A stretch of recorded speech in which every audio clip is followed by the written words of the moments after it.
반갑습니다. 조학래 교수입니다. 4주간의 단기가 방학을 마치고 이렇게 다시 온라인 강의를 재개하게 되었습니다. 전국의 거의 모든 대학들이 지금 코로나 확산 방지를 위해서 지금 일용 교과목은 이렇게 온라인 강의를 진행하기로 대부분 결정이 되어서 시행이 되고 있습니다.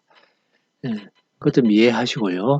그런데 지금 이 온라인 강의를 하다 보니까 여러분들이 지금 대부분의 학생들이 교재도 구비하고 있지 않을 것 같습니다. 그래서 특히 이 지금 강의 자료들이 교재의 주요 사항을 잘 요약해 둔 것이기 때문에 특히 필기를 좀 신경을 잘 쓰셔야 될 것 같습니다. 이 필기는 나중에 과제물로 여러분들 성적 평가에 적용이 될 것이고, 또 필기를 잘 해두고 설명을 잘 기록해 두셔야지 나중에 시험도 여러분들이 쳐서 높은 점수를 받을 수 있을 것 같습니다. 자, 어쨌든 비대면 강의지만 여러분들 저와 함께 이 식품위생학을 한번 잘 계속 공부해 보도록 하겠습니다. 자, 오늘은 세균성 식중독의 하나인 알레르기성 식중독부터 살펴보도록 할 겁니다. 지난 시간에 세균에 의한 식중독은 세균의 살아있는 식중독의 균을 음식물하고 다량 섭취해서 일어나는 감염형 식중독과 식중독 세균이 식품에서 자라면서 생성한 독소가 원인이 되는 독소형 식중독, 이렇게 크게 두 가지로 나눌 수 있다. 그렇게 우리가 배웠습니다. 그리고 이 감염형에는 살모넬라균에 의한 식중독, 장염 비브리오균에 의한 식중독, 웰치균에 의한 식중독, 병원성 대장균에 의한 식중독 같은 대표적인 식중독 몇 가지를 살펴봤고요. 독소형으로는 황색 포도상구균에 의한 식중독, 그리고 보툴리너스균에 의한 식중독을 살펴봤습니다. 지금 제가 나열하고 우리 지난번에 배웠던 이 식중독들은 식품위생학에서 굉장히 큰 비중을 차지하는 주요 사항들이기 때문에 여러분들이 특히 공부에 좀 이 식중독에 대해서 공부를 좀 신경을 써서 잘 해 두셔야 될 것 같습니다. 자, 그런데 오늘은 지난번에 세균성 식중독은 감염형과 독소형으로 나눈다고 해놔놓고 오늘은 또 알레르기성 식중독을 이야기를 합니다. 그래서 이렇게 생각해요. 세균성 식중독은 크게 감염형과 독소형으로 나누어지고 아주 적은 비중을 차지하는 알레르기성 식중독도 있다. 이렇게 생각하시면 돼요. 자, 그래서 알레르기성 식중독이라는 표현을 썼는데 식중독의 정세가 알레르기 같은 그런 정세를 일으키는 식중독이라는 뜻입니다. 자, 그래서 우리가 이 본격적으로 알레르기성 식중독을 공부하기 전에 그러면 알레르기, 우리 일상에서 흔히 하는 이야기입니다. 그죠? 이 알레르기가 뭔지 이 부분부터 먼저 정확하게 알고 난 다음에 이 알레르기성 식중독을 공부를 하도록 하겠습니다. 자, 알레르기 정의를 외부에서 침입해 들어온 이물질, 이걸 항원이라고 이야기를 하는데 이 이물질에 대한 인체의 과잉 반응 현상을 알레르기라고 한다.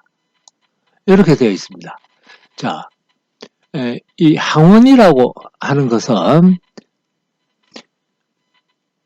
원래 우리 몸속에 없던 물질입니다.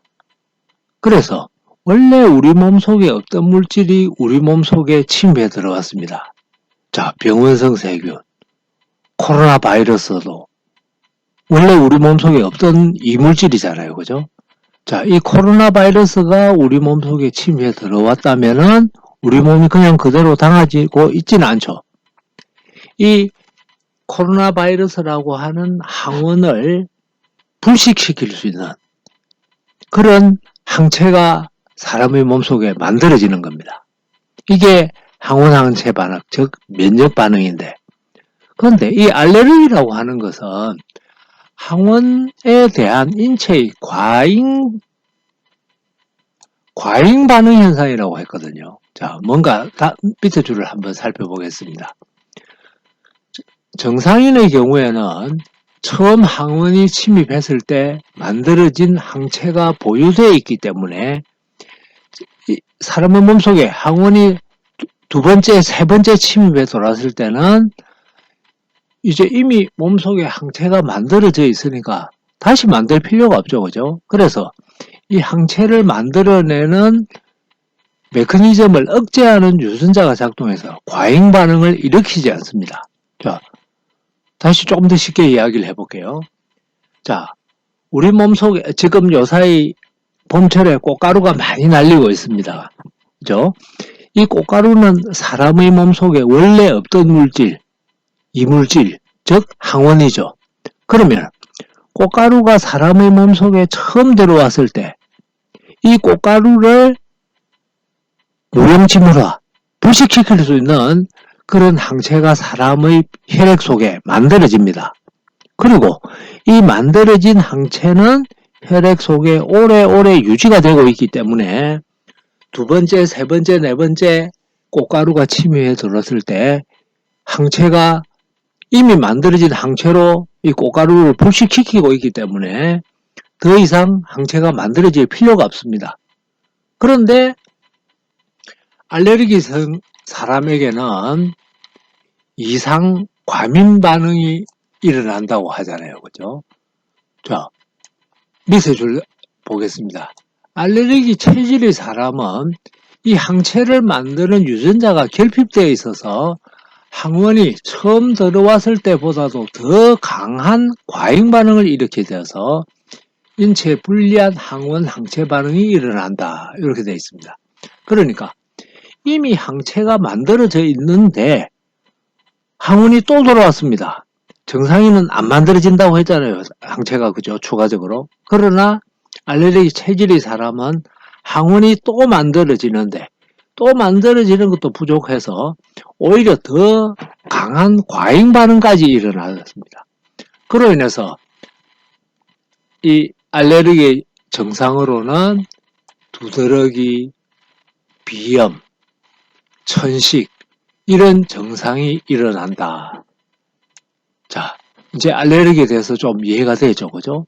자, 그런데 여기서 우리가 하나 더 기억을 해둬야 될 것은 이 항원에 대한 항체 반응 중에 히스타민이라고 하는 화학 신호 전달 물질이 면역계에서 분비가 됩니다.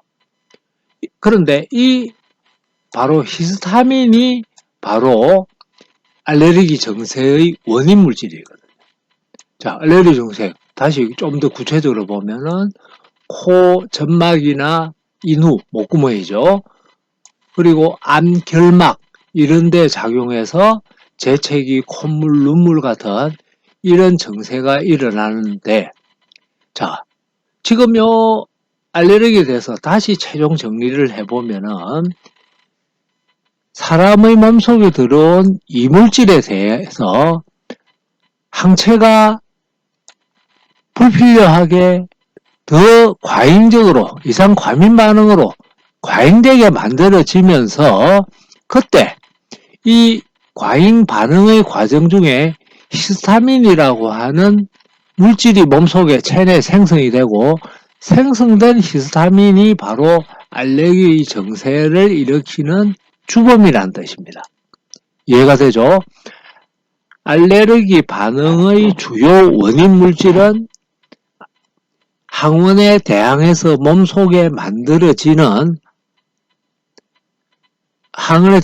항원에 반응해서 몸속에 만들어지는 히스타민이라고 하는 물질이 알레르기 증상의 주범이다 하는 것을 우리가 살펴봤습니다.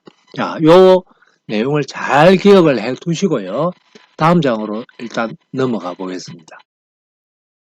그러면은 알레르기를 일으키는 물질, 알레르겐이라고도 이야기를 하는데 바로 항원이죠. 그죠? 이 알레르겐의 종류를 한번 살펴보겠습니다.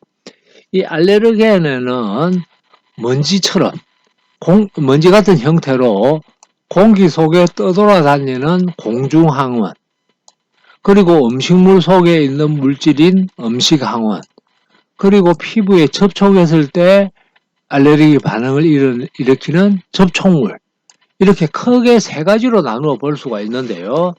이 공중항원에는 곰팡이의 포자, 자, 곰팡이의 포자 아주 미세한 가루입니다. 공기 속에 많이 떠다니고 있거든요. 이 곰팡이의 포자도 바로 공중항원으로, 즉 알레르겐으로 관여하고 있고, 집먼지 진드기의 충체.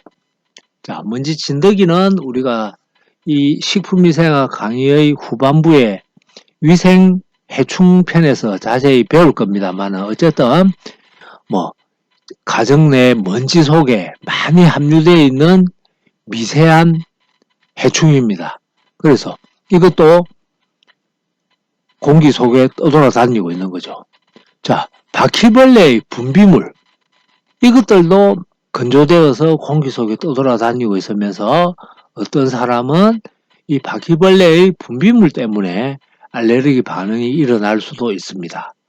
또 어떤 사람은 집에서 키우는 고양이, 개, 이런 반려동물의 털이라든지 하는 것들에 의해서 알레르기 반응이 일어날 수도 있고, 뭐 또 비듬, 침, 소변 건조물 같은 이런 것들도 공기 속에 떠돌아다니는 것을 흡입했다가 알레르기 증상이 일어날 수도 있습니다. 심지어 심한 사람은, 어떤 사람은 향수에 의해서도, 몸에 뿌리는 향수 말이죠, 알레르기 반응이 일어날 수도 있다, 그렇게 알려져 있고, 음식항원으로 넘어가 보면은 우리 보면은 복숭아 털에 알레르기 반응을 나타내는 사람들이 굉장히 많잖아요. 그죠? 이 복숭아, 새우, 게, 우유, 뭐 이런 각종 식품들에 의해서 알레르기 반응이 일어날 수도 있습니다. 또 피부 접촉물의 경우를 살펴보면은 중금속이라든지, 심지어는 고무, 가죽에 피부에 닿았을 때 알레르기 반응이 일어날 사람도 있다고 하고, 화장품, 세제 역시 마찬가지입니다. 이렇게 알레르기를 일으킬 수 있는 물질은 우리 생활 주변에 널리 널려 가지고 있고, 모든 사람에게 알레르기 반응이 일어나는 게 아니고 특이 체질의 사람에게만 알레르기 증상이 일어나는 거죠. 자, 알레르기를 이제 먼저 살펴봤고요.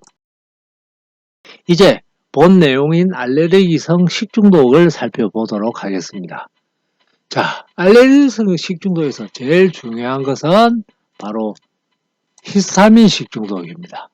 이 히스타민 식중독의 원인균은 바로 프로티우스 모르간이라고 하는 부패 세균입니다. 자, 원인 식품을 살펴볼게요. 선도가 저하되어서 히스타민의 함량이 높아진 고등어 정어리 같은 적색육 어류를 섭취해서 일어나는 식중독입니다.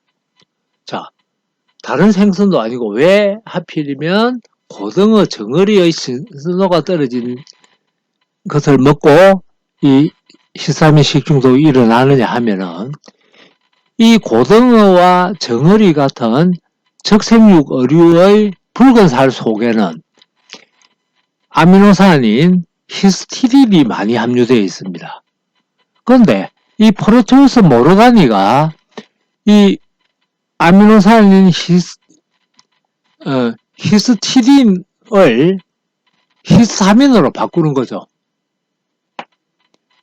자, 히스티딘은 아미노산의 이름이죠. 아미노산인데 이 붉은 살 생선의 붉은 살 속에 많이 함유되어 있는 이 히스티딘을 프로티우스 모르간이라고 하는 세균이 알레르기의 원인 물질인 히스타민으로 바꾼다.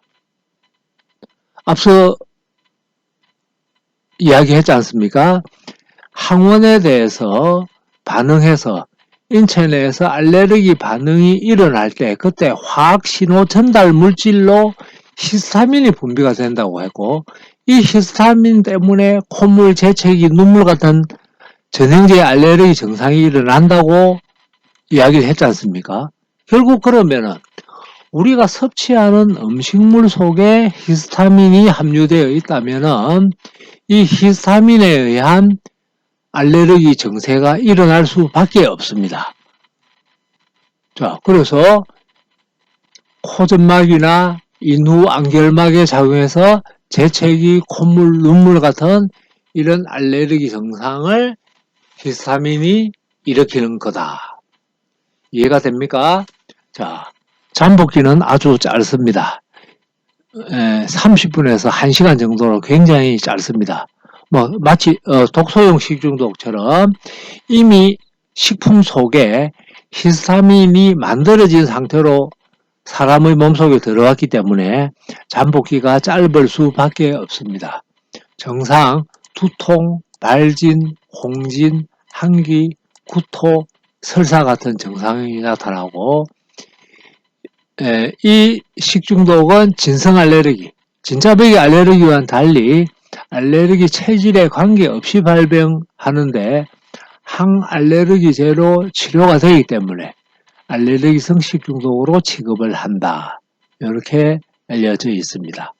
여러분들 중에도 아마 물론 요사이는 냉장고 같은 게 잘 발달되어 있어서 선도가 떨어진 고등어, 정어리 같은 생선을 섭취할 경우가 잘 없습니다만은 예전에 우리 기성세대들은 이 냉장고가 제대로 보급되지 않은 환경에서 자랐기 때문에 사실 이런 선도가 떨어진 고등어, 정어리를 먹고 이런 알레르기 식중독의 증세를 자주 겪었습니다.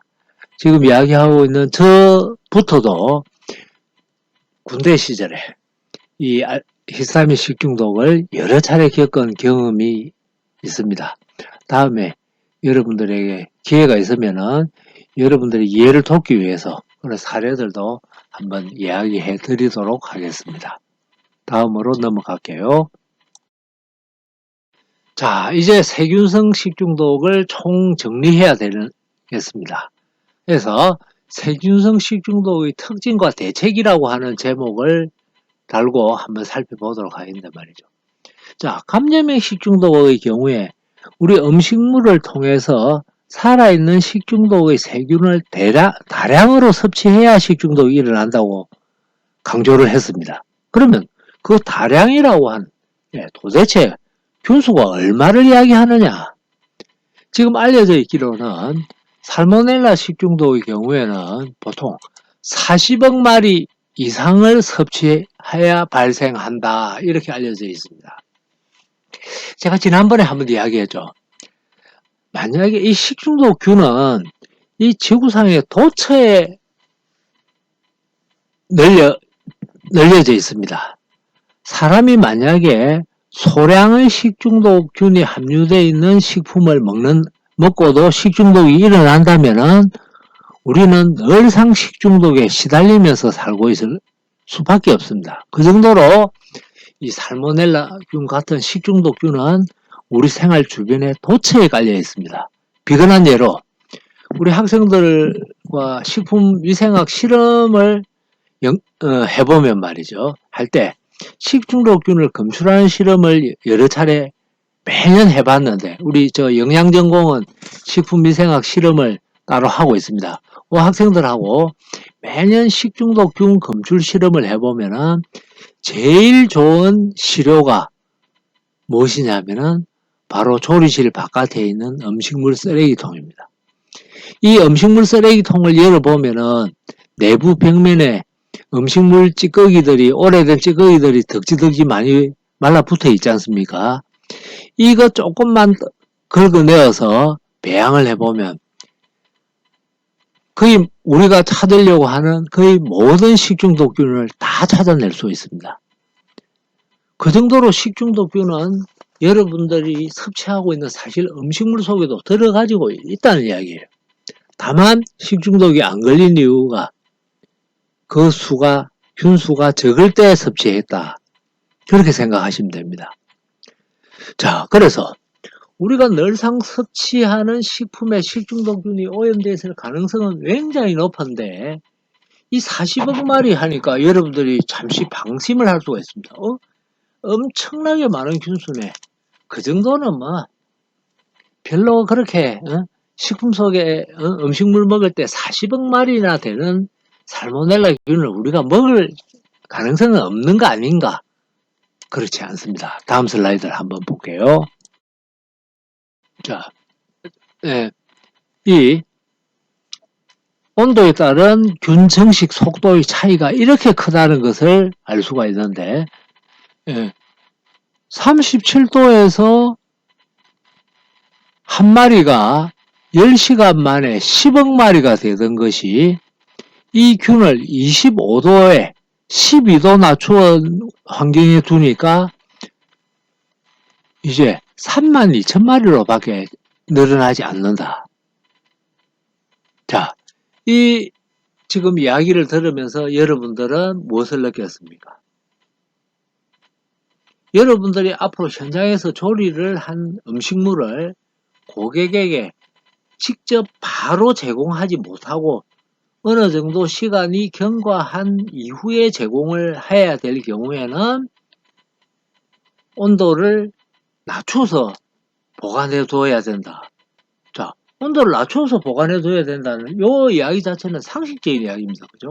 그런데 우리 이 표를 자세히 봐보면 37도 뭐 한여름철에 더운 주방 안의 온도라고 생각하시면은 25도 같으면은 뭐 봄, 가을의 낮 온도 날씨거든요. 이 25도도 상당히 높은 온도입니다. 그죠? 요 37도에 두던 것을 좀 약간만 더 서늘한 데만 둬도 균수의 증가를 이렇게까지 줄일 수가 있다. 결론은 바로 고객에게 제공하지 못할 조리한 음식물은 단 1도라도 낮은 환경에 보관해 두면은 그만큼 식중독 사고 사고 가능성을 줄일 수 있다는 뜻입니다. 아시겠죠?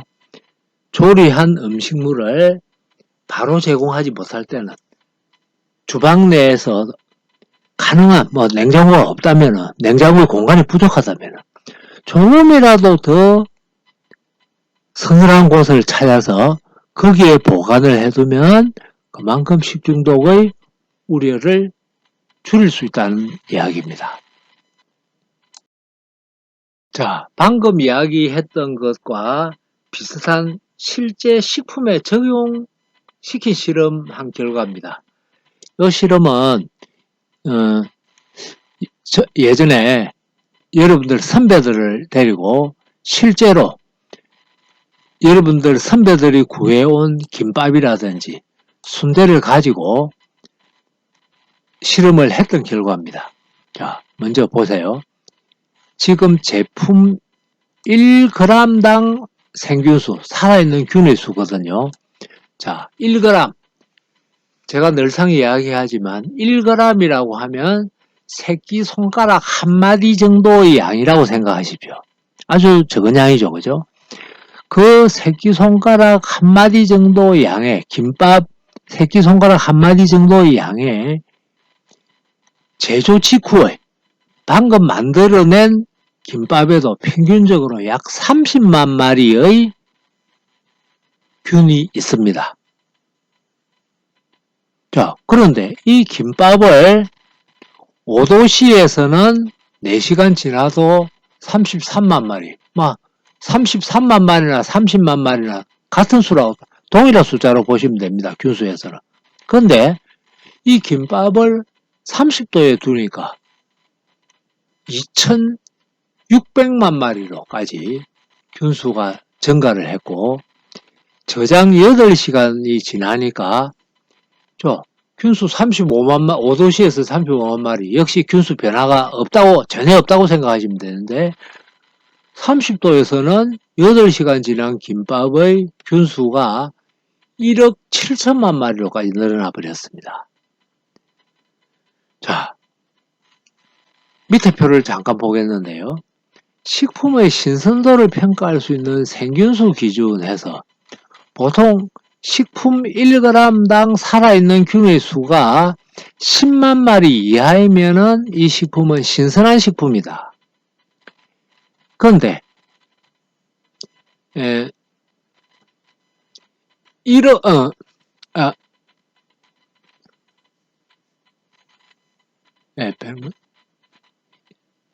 마리 이상이 되면은 부패된 식품이다. 이렇게 이야기를 합니다. 그런데 제조 직후의 김밥의 균수가 30만 마리라고 하는 것은 이미 신선도의 한계를 넘어서고 있죠. 그죠? 자, 김밥은 그럴 수밖에 없습니다. 김밥을 만드는 데 사용되는 각종 재료들 자체가 고유의 균수를 가지고 있을 수밖에 없습니다. 밥, 방금 해도 살아있는 열의 내성을 나타내는 균이 있고요. 김에는 김대로 김밥에 들어가는 각종 속재료들에도 다 균이 있습니다. 그러다 보니까 제조 직후의 김밥도 이렇게 균수가 높을 수밖에 없고, 특히 그래서 이 슬라이드에서 여러분들이 염두에 둬야 되는 사항은, 이제 날씨가 또 많이 더워졌습니다. 야외 활동도 많이 하게 되는데, 우리 야외 활동 때 김밥을 싸서 잘 나가잖아요. 그죠? 이 김밥을 뜨뜻한 상태가 되도록 보관하지 해서 야외 나갔다가 김밥으로 기인하는 식중독 사고를 겪을 가능성이 굉장히 큽니다. 그래서 김밥을 가능한 차게 보관해서 야외에서 보관해뒀다가 섭취한다면은 그만큼 식중독 사고 우려를 줄일 수 있다 하는 것을 알 수가 있습니다. 자, 이번에는 독소용 식중독인 황색 포도상구균 경우를 한번 살펴보겠는데, 황색 포도상구균은 식품에서 균이 자라면서 독소를 만들어내고, 이 독소가 함유되어 있는 식품을 먹고 일어나는 식중독이 독소용 식중독이었지 않습니까? 그죠? 그래서 황색 포도상구균이 식품에 오염되었을 때 식중독을 일으킬 만큼의 양의 독소가 생성되는데 소요되는 시간을 살펴보면 25 내지 30도에서는 5시간 이내에 식중독 사고가 일어날 수 있습니다만은 18도에서는 3일 정도 소요된다고 합니다. 이렇게 음식물을 저장하는 온도를 낮추면은 그만큼 식중독 사고를 감염형뿐만 아니라 독소형 식중독 사고도 줄일 수가 있다 하는 것을 우리가 살펴보았습니다. 자, 이번에는 식중독 사고 예방법을 살펴볼게요. 조리한 음식물은 가능한 빨리 섭취한다. 당연한 이야기입니다.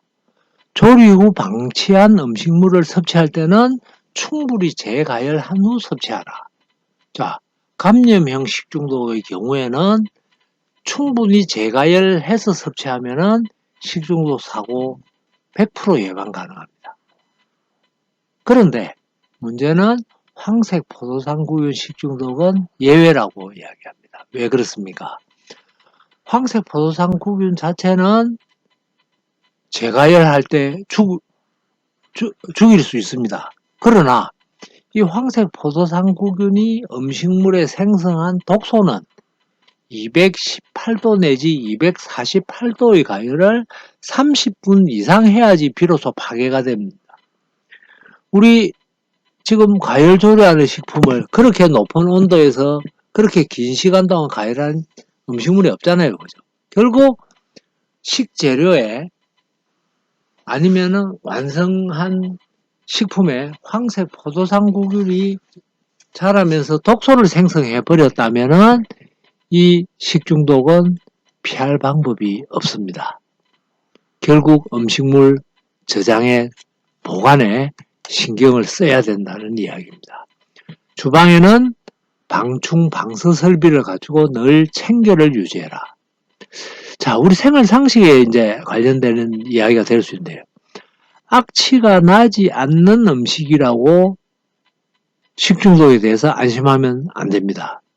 왜냐하면 밑에 보시면은 음식물을 부패시키는 부패균은 바로 악취 물질을 만들어냅니다. 그래서 부패균이 자란 식품은 악취가 납니다.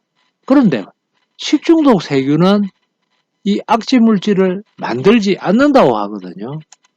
만약에 식품에서 부패균은 자라지 않고 식중독 세균만 자란 식품이 있다.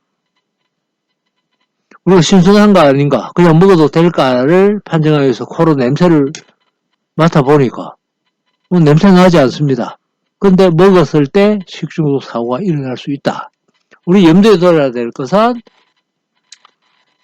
식중독균은 악취 물질을 만들지 않는 균이다.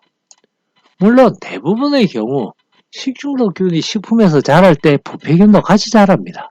그래서 사실은 대부분의 경우 악취가 난다, 식중독 세균도 같이 자라서 가능성이 있다, 이렇게 생각해 버리면 되는데, 정말 아주 드문 경우로 악취가 나지 않는 식품을 먹고도 식중독 사고는 일어날 수도 있다는 것 염두에 두시고요. 바로 앞 슬라이드에서 강조했던 음식물의 보관 온도는 가능한 낮추어라. 요거 역시 염두에 두시기 바랍니다. 자, 이번에는 여러분들이 실제로 식중독 사고를 당했습니다. 어떤 조치를 해야 될 것인가? 자, 식중독은 급성의 위장염 증상이니까 위와 장에 염증이 나서 생겼고, 그로 인해서 설사, 복통, 구토 같은 증상들이 거의 공통적으로 나타나지 않습니까? 자, 우리 보통 보면은 설사가 난다.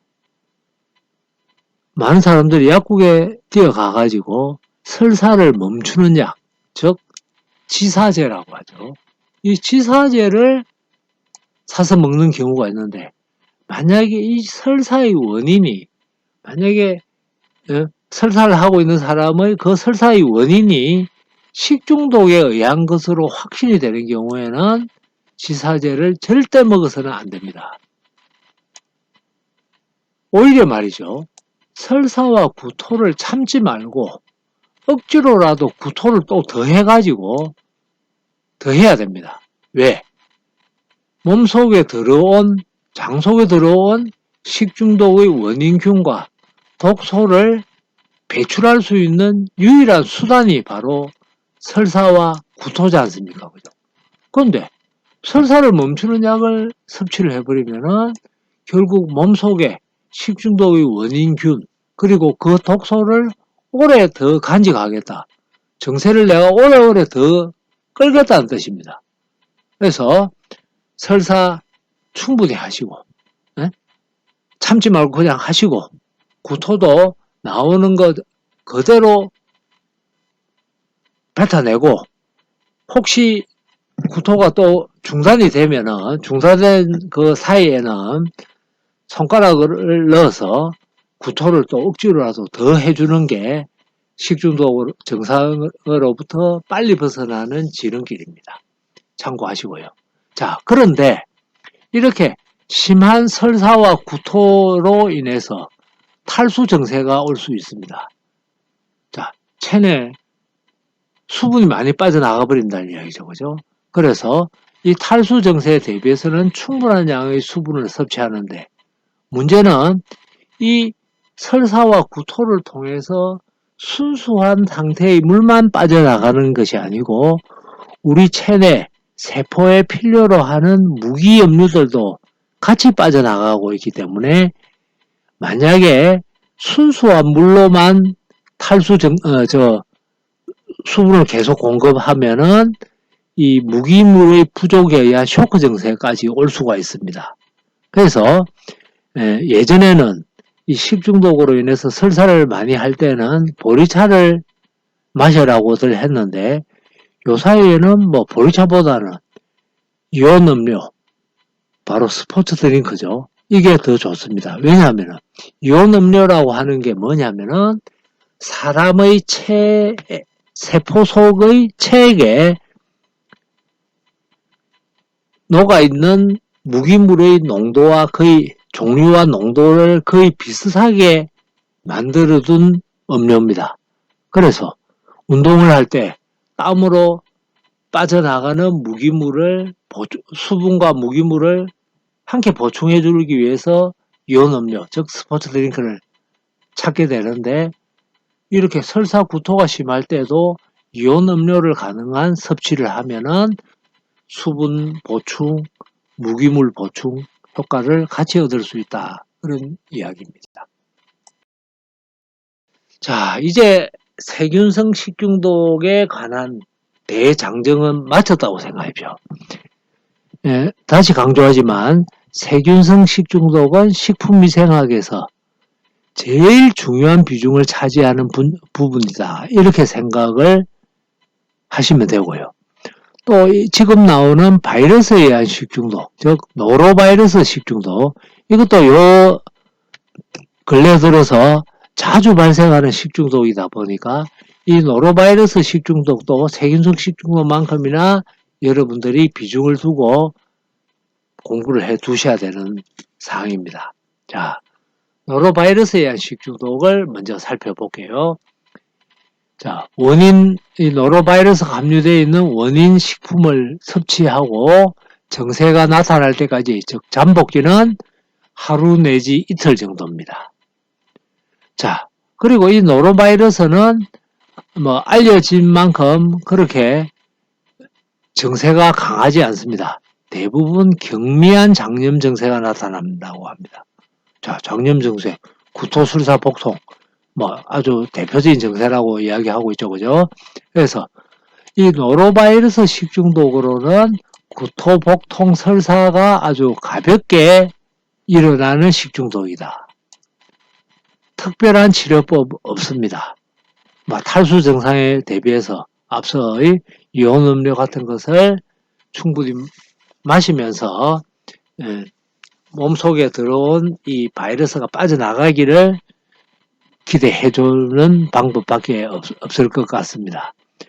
자, 이 노로바이러스 식중독은 연중 발생이 가능합니다. 그런데 특히 기온이 낮은 동절기에 이 노로바이러스 식중독은 많이 발생한다고 합니다. 이 낮은 온도가 겨울철이 이 노로바이러스의 활동에 적합한 온도로 알려져 가지고 있습니다. 물론 그렇다고 여름에는 이 노로바이러스가 분열 증식을 못하는가 그렇지는 않습니다. 다만 낮은 온도가 이 노로바이러스의 생육 활동을 일어나는데 더 적합한 온도다. 그렇게 알아두시고 특히 동절기에 이 식중독이 많이 일어나는 이유는 바로 동절기는 날씨가 춥다 보니까 밀폐된 공간에서 생활을 하면서 또 개인 위생 관리를 소홀히 하게 되죠. 손도 덜 씻게 되고 이런 등등의 위생 관리를 이야기하는 겁니다. 그래서 특히 바이러스의 정식에 적합하고 또 개인 위생에 소홀하기 쉽고 이런 겨울철에 노로바이러스 식중독은 일어나기 쉽습니다. 게다가 말이죠. 이 2차 감염이 일어납니다. 이 바이러스 식중독. 그래서 겨울철에 밀폐된 공간에서 여러 사람이 같이 생활할 때 아무래도 2차 감염 가능성이 높아지는 거죠. 자, 보면은 소량의 바이러스에 의해서도 감염이 될 수 있고요. 감염자의 대변 오염을 통해서 사람에서 사람으로의 2차 감염도 흔하게 일어난다. 세균성 식중독은 2차 감염이 일어나지 않는다고 했습니다. 그죠? 그러나 노로바이러스 식중독은 감염병처럼 2차 감염이 일어난다 하는 것 알아두시고요. 이 노로바이러스의 전염력은 정상 발현기에 가장 심합니다. 정상이 막 나타나는 시기를 이야기하는 거죠. 그리고 정상에서 회복된 다음에도 3일에서 최장 2주일까지도 전염이 가능할 정도로 강력한 전염력을 가지고 있다고 합니다. 자, 나는 노로바이러스에 감염되었다가 이제 나았습니다. 증세가 끝났습니다. 그러나 나의 대변 속에는 아직도 노로바이러스가 배출이 되고 있고, 내가 화장실에서 손을 제대로 씻지 않고 나와서 그 손으로 음식물 조리에 관여를 해버렸다. 그러면은 바이러스가 2차 감염, 다른 사람에게까지 오막할 수 있다는 이야기입니다. 자, 지금 그래서 음식을 조리하는 사람의 경우에는 정상에서 회복된 후에도 최소 2 내지 3일간은 음식 조리에 참여하지 않도록 해야 한다. 노로바이러스에 감염되었다가 나은 조리자는 증세가 끝났더라도 적어도 2, 3일은 음식 조리에 참여하지 말라. 자, 2차 감염 우려 때문입니다. 중요한 이야기예요. 자, 그러면 이 바이러스는 그 특성이 어떤가? 85도에서 1분 이상 가열하는 경우 파괴된다. 다른 일반 바이러스나 중원성 식중독 세균보다 조금 더 온도가 높아야 잘 파괴되는 것으로 알려져 있습니다. 어쨌든 85도 같으면은 음식물을 충분히 가열 조리를만 제대로 하면은 이 바이러스를 다 파괴시킬 수가 있다 하는 걸 알 수가 있고요. 또 이 노로바이러스를 파괴하기 위해서 염소 소독을 하는 경우에는 오폐수 처리 농도인 10ppm, 밀리그램 퍼 리터가 바로 ppm이죠. 자, 10ppm 이상의 염소 농도가 필요하다.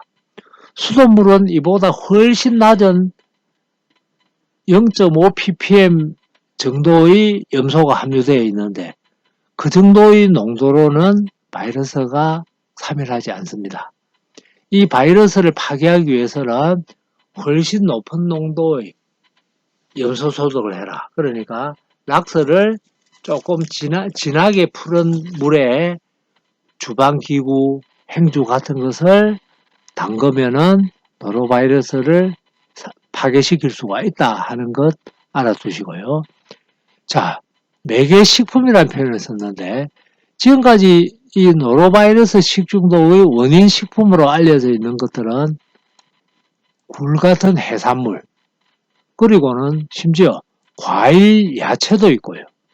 냉동빵, 야채로 만든 샐러드, 샌드위치, 얼음, 물, 이런 것들입니다. 자, 과일, 야채가 식중독의 원인이 된다. 좀 특이한 이야기인데 다음 내용을 보십시오. 오염된 물로 과일이나 야채를 세척하는 과정에 노로바이러스가 오염될 경우 집단 감염을 일으킬 수 있다. 자, 과일 노로바이러스에 오염된 지하수로 씻어서 그냥 먹었다. 사과 씻어서 익혀 먹는 거 아니잖아요. 그죠? 그냥 먹잖아요. 노로바이러스가 아까 소량의 노로바이러스에 의해서도 2차 감염이 일어난다고 했잖아요. 감염될 수가 있습니다. 그래서 예방을 위해서는 개인 위생과 음식물에 대한 위생 관리가 무엇보다 중요하다. 이렇게 결론을 짓고 있는데 지금으로부터 한 7, 8년 전쯤인가 수도권 지역에서 겨울철에 각급 학교에서 초중고등학교에서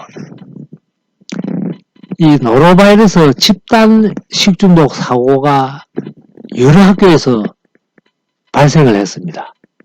그래서 보건당국에서 역학조사를 해보니까 동일한 회사에서 납품한 김치를 급식에 제공한 학교에서 노로바이러스 식중독이 다 일어난 것을 밝혀냈습니다. 그래서 그 공장을 방문해서 공장에서 역학조사를 해보니까 그 김치용 재료를 세척하는 물을 수돗물을 사용한 것이 아니고 지하수를 사용해서 배추라든지 속에 들어가는 야채들을 씻는 공장이었는데 문제는 그 지하수가 노로바이러스에 오염되어 있는 지하수였답니다. 그러다 보니까 이 노로바이러스에 오염된 김치를 먹고 많은 학생들이 식중독 사고가 일어났던 경우입니다.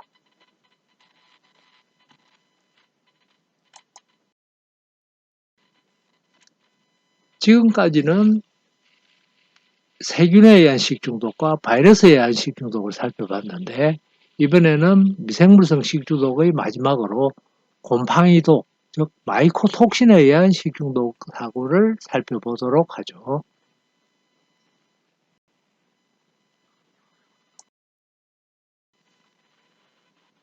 가장 대표적인 마이코톡신, 곰팡이독은 바로 아플라톡신이라고 할 수 있습니다.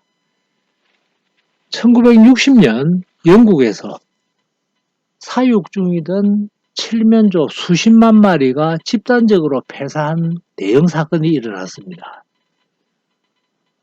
이 큰 사건의 원인을 규명하기 위해서 많은 과학자들이 투입되어서 조사를 한 결과 원인이 나중에 밝혀졌는데 브라질에서 수입한 땅콩박, 땅콩 찌꺼기죠. 땅콩박을 사료로 이 칠면조에게 먹였는데 이 땅콩박 속에는 아스페르질러스 플라부스라고 하는 곰팡이가 생성한 독소가 함유되어 있었습니다. 그래서 결국 이 칠면조 집단 폐사의 원인은 아스페르질러스 플라부스라고 하는 곰팡이가 만들어낸 독소가 원인이었다 하는 것이 밝혀졌습니다. 그래서 이 아플라톡신이라고 하는 이름을 아스페르질러스의 A를 따고 플라부스의 FLA를 따고 독소라고 하는 뜻의 톡신을 붙여서 아플라톡신이라고 하는 용어가 완성이 된 겁니다. 이 아플라톡신은 아스페르질러스 플라부스가 만들어내는 발암성 물질입니다. 특히 간의 증세를 일으킵니다. 간 경변, 간 종양, 그리고 간 세포 괴사 같은 이런 간의 암 증상을 일으키는 물질이 아주 무서운 물질입니다. 자, 우리 이 아플라톡신에 대해서 정말 경각심을 여러분들이 일상생활에서 가져야 되기 때문에 지금부터 공부라고 생각하지 마시고 내 건강을 지키기 위한 시간이라고 생각하고 집중을 하셔야 됩니다. 먼저 이 아플라톡신을 생성하는 이 아스페르질러스 플라부스라고 하는 곰팡이는 지구상 전역에 분포되어 있는데 특히 열대 지역으로 가면 갈수록 많이 분포되어 있고 추운 지역으로 가면 갈수록 그 분포량이 적습니다. 그러면 우리나라의 지금 기온이 어떤가를 살펴볼게요. 우리 할머니 할아버지께서 사시던 때는 우리나라가 온대였습니다. 그죠? 그런데 지금은 어떻습니까? 거의 아열대에 근접하는 기상 상황이 되어가고 있지 않습니까? 이 이야기는 무엇을 이야기합니까? 우리 할머니 할아버지가 살아가던 시대에 비해서 지금은 우리나라의 공기 속에 이 아플라톡신을 만들어내는 곰팡이가 훨씬 더 많이 분포되어 있다는 사실을 지금 여기서 우리가 알 수가 있는 거죠. 그죠? 자, 이 곰팡이가 만들어낸 아플라톡신은 열에 대한 내성이 아주 강하다고 합니다. 280도에서 300도 정도 가열을 해야 분해되기 때문에 식품 조리나 식품 가열 살균 처리로는 이 독소는 파괴가 되지 않는다. 결국 이 아플라톡신이 생성된 음식물을 제 아무리 가열 조리를 철저히 하고 가열 살균을 철저히 해보았자 우리 몸속에 이 아플라톡신은 그냥 그대로 섭취가 되어버린다는 뜻입니다. 아플라톡신, 간암을 일으키는 물질이다. 자, 실생활 이야기로 조금 더 넘어가 볼게요. 자, 그럼 여기서 잠깐 발효식품 이야기를 조금 하도록 하겠습니다. 자, 가장 대표적인 발효식품, 바로 술이죠. 술은 어떻게 만들어지는가를 잠깐 살펴볼게요. 자, 쌀 막걸리의 경우라고 생각하십시오. 쌀 속의 주 성분은 전분입니다. 이 전분은 전분 가수분해 효소의 작용을 받아서 당으로 분해가 되어야 되고, 당으로 분해되고 나면은 효모가 술, 즉 에탄올로 바꾸는 겁니다. 다시 이야기해서 효모라고 하는 이 미생물은 전분을 당으로 만들 능력이 없습니다. 그냥 당만 술로 바꾸는 작용만 합니다. 그래서 전분을 당으로 만들기 위해서는 보통 쌀 막걸리를 만들 때는 누룩이라고 하는 재료를 사용합니다. 이 누룩은 곰팡이를 누룩의 표면에 번식을 시켜서 곰팡이가 생성한 전분 가수분해 효소를 얻는 거죠. 누룩 속에. 그래서 누룩 속의 전분 가수분해 효소가 밥의 전분을 당으로 만들어주면은 효모가 술로 만드는 이런 구조로 알코올 발효는 진행이 됩니다. 그러면 술을 만드는 데 이용되는 누룩을 어떻게 만드는가를 살펴볼게요. 먼저 큰 공장에서 만들어내는 막걸리, 부산 같으면 대표적으로 생탁이라고 하는 막걸리 있죠, 그죠? 또 전국적으로는 국순당에서 나오는 대박, 이런 막걸리들은 전분분해 효소를 어디서 얻느냐 하면은 아스페러질러스 가와치라고 부르는 소위 백국균입니다. 하얀색의 이 곰팡이가 만들어내는 전분분해 효소를 이용합니다. 이 아스페러질러스 가와치라고 하는 곰팡이는 식용 곰팡이입니다. 그러니까 인체에 해로운 물질을 생성하지 않는 곰팡이라는 뜻이죠. 그래서 이 백국균, 즉 아스페러질러스 가와치를 쌀 입자에 접종을 해서 쌀에서 번식을 한 것을 바로 막걸리, 청주 같은 술 발효에 이용을 합니다. 그러면은 그래서 쌀 입자를 누룩처럼 만드는 거죠. 이 입국이라고 하는 한자는 입자 상태의 누룩국자입니다. 입자 상태의 누룩이란 뜻으로 입국이라고 이야기를 하는데, 지금 이런 쌀알 입자에 식용 곰팡이를 번식시켜서 전분분해 효소를 얻고 있으니까 이 입국은 인체에 아무런 해가 없겠죠, 그죠? 그런데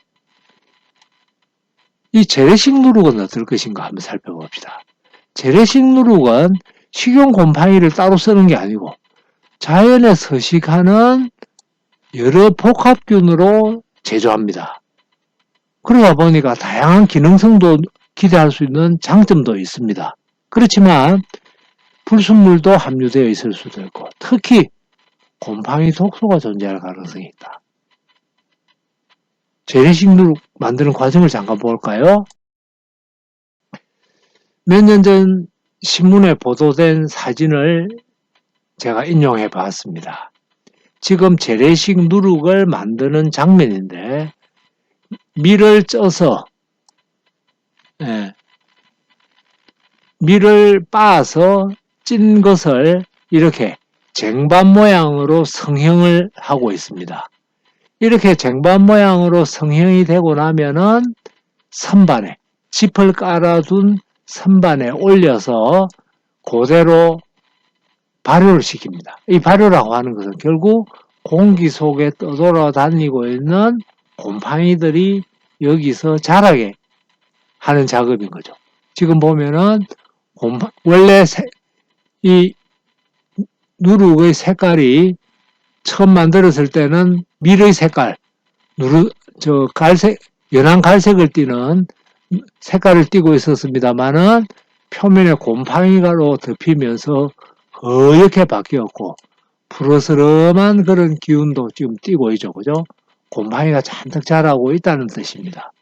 자, 이 사진은 곰팡이가 이제 충분히 자라가지고 누룩이 완성된 상태입니다. 지금 보면은 완전히 전 표면이 허옇게 그리고 군데군데 푸르스름한 기운도 도는 이런 상태의 누룩인데 이렇게 곰팡이가 충분히 자랐다는 것은 이 곰팡이가 전분을 분해하는 효소를 누룩에 많이 생성했음을 의미하고 이것을 이제 빻아서 물에 우려내어서 밥에다 부어두면은 밥의 전분이 당으로 바뀌고 그리고 또 이 야생의 효모들이 이 누룩의 표면에서 자랐던 것들이 이제 당을 술로 바꾸어주는 방식으로 이 재래식 누룩을 이용해서는 술이 만들어지고 있습니다. 자, 그런데 앞서의 입국, 즉 식용 곰팡이만을 번식시켜서 만드는 술과 자연계에 서식하는 균을 무작위로 아무거나 와서 자라게 만드는 이 재래식 누룩, 위생적으로는 어느 것이 나을까요? 앞서 이야기했습니다. 아플라톡신을 생성하는 곰팡이가 우리나라의 이 아열대에 가까워지고 있는 이 우리나라의 공기 속에도 많이 분포되어 있습니다. 이 곰팡이가 이 재래 방식으로 만드는 누룩의 표면에 안 자랐다는 보장이 없겠죠. 그죠?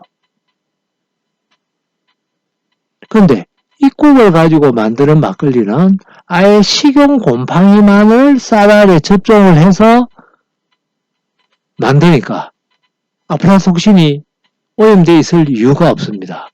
그러나 이 재래 방식으로 전통 방식으로 만드는 누룩에는 아플라톡신을 생성하는 곰팡이가 얼마든지 자랐을 가능성이 있다는 이야기입니다.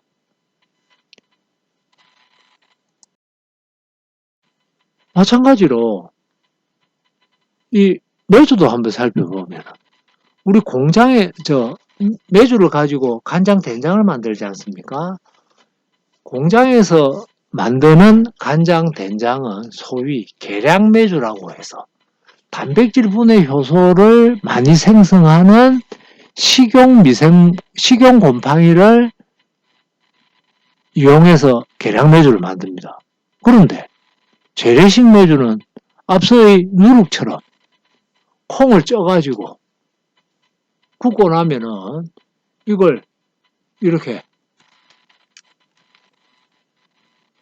세기줄에 묶어가지고 천장에 매달아 두면 공기 속에 떠돌아다니던 오만 가지 곰팡이들이 자라고 그 곰팡이들의 이 만들어낸 단백질 분해 효소의 활성을 이용해서 콩 단백질을 이제 아미노산으로 분해시키고 분해시킨 액이 바로 액을 이용한 것이 간장이고 분해되고 남은 찌꺼기가 바로 된장이 되는 겁니다. 자, 재래식 간장 된장 앞서의 누룩처럼 어떤 식용 곰팡이만을 번식시키는 것이 아니고 그냥 자연계에 떠돌아다니는 아무 미생물들이나 거침없이 와서 자라게 만드는 것들입니다.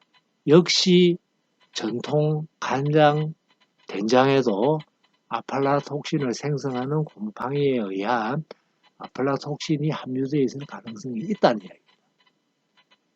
그래서 저는 솔직히 그렇게 이야기합니다.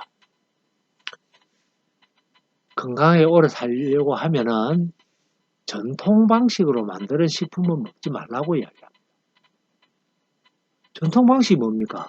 우리 할아버지 할머니 그 훨씬 이전에 미생물 미염자도 모르던 시절에 우리 조상님들이 경험적으로 의 방법을 사용해서 만들었는데 그나마 지금은 그때보다 우리 숨쉬는 공기 속에 아플라톡신을 생성하는 곰팡이도 많아진 이 상황에 왜 큰 공장에서 식용 미생물을 이용해서 만드는 제대로 된 식품을 두고 전통 방식을 고집해야 될 이유가 뭐가 있느냐? 아플라톡신이 함유될 가능성이 있다는 이야기입니다. 이제 전통 방식의 식품을 드시고 안 드시고는 여러분들 판단의 몫입니다. 저는 더 이상 전통 방식으로 만든 식품 먹으라 어쩌라 먹지 마라 이 이야기를 이제는 더 이상 하지 않겠습니다. 판단은 여러분들이 하십시오. 식품위생학을 이제 배운 사람입니다. 여러분들은. 자, 이번에는 황변미를 살펴보기로 하겠는데 누렇게 변질된 쌀이라는 뜻입니다. 쌀에 오염된 페니실륨 속의 곰팡이가 생성한 누런색을 띠는 독소군에 의해서 쌀의 외관이 황색으로 바뀝니다. 그래서 이것을 황변미라고 하는데 이 페니실륨 속의 곰팡이들이 다양한 독소를 만들어내고 있습니다. 여기 보면은 페니실륨 시트레오비리드는 신경계통에 작용하는 시트레오비리딘을 생성하고 그리고 페니실륨 시트리넘은 신장독인 시트리닌을 만들고 페니실륨 이슬렌티캅은 간장독인 루테우스 기린과 이슬렌디 톡신을 생성한다고 되어 있습니다. 그래서 이렇게 누렇게 변질된 쌀에는 신경계통에 독작용하는 신경독, 신장독, 간장독 이런 독소가 함유되어 있을 수 있기 때문에 누렇게 변질된 쌀은 식용으로 해서는 안 되겠구나. 곰팡이 독에 대한 대책으로 이 곰팡이 독을 마무리 짓도록 하겠습니다. 아까도 이야기했다시피 식용 곰팡이만을 번식시키지 않은 소위 자연 발효시켰다고 하는 음식물은 섭취를 자제하는 게 좋습니다. 그리고 곡류, 두류 같은 것들은 저장하기 전에 완전 건조를 시켜야 될 것이고 시켜서 저장해야 될 것이고 또 진공 포장을 양이 적을 때는 진공 포장을 해서 보관하는 것이 좋습니다. 왜냐하면 곰팡이는 호기성 생물입니다. 즉 산소가 있어야 살아갈 수 있는 미생물인데 진공 포장을 곡류, 두류를 진공 포장을 하면은 포장재 내부의 공기가 제거되는 상황이죠. 그죠? 산소가 없기 때문에 곰팡이가 자랄 수가 없습니다. 그래서 곡류, 두류를 장기 보관할 때는 일반 가정에서는 진공 포장해 두는 것을 권하고 싶네요. 지금까지 미생물성 식중독을 살펴봤습니다. 수고하셨습니다.